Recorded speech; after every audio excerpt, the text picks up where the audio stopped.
between the people and the person in charge. Now, this didn't happen overnight, not by a long shot, but slowly, you could feel this powerful change in the air. The ordinary people, the ones who were always overlooked, they started to see him as their god. They actually started to believe in him. But, having your own people on your side is one thing.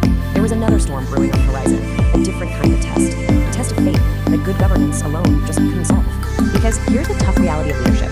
Popular support is crucial, but it can't physically stop a well-trained army from marching on your city. And a very well-trained army was already on the move. His enemies had noticed what was happening. They saw his support growing, and they decided, we have to stop this now. So the Crusaders started marching, and their goal was brutally simple: destroy Nuruddin Zangi before he gets too strong to handle.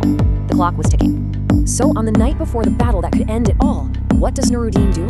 While his soldiers are sharpening their swords and preparing for war, he goes off by himself, and he just prays. Not just for win, but for the strength to face whatever was coming.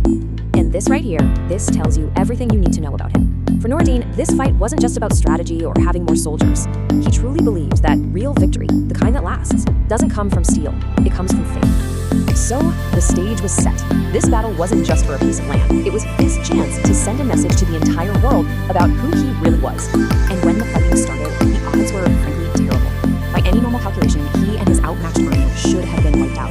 But he didn't back down, and because he didn't, his men didn't either. And against all odds, the battle started to turn. Now, let's be clear, this wasn't some clean storybook victory. It was bloody. There were huge losses. But it was enough. It was the strategic win he absolutely had to have. That victory sent a shockwave through the whole region. To his friends, and especially to his enemies, the message could not have been clearer. That young ruler you all dismissed, he's not weak. He's a real problem. He is rising. But this victory was really just the beginning. It taught Nuruddin something profound, and it leaves us with one last question to chew on.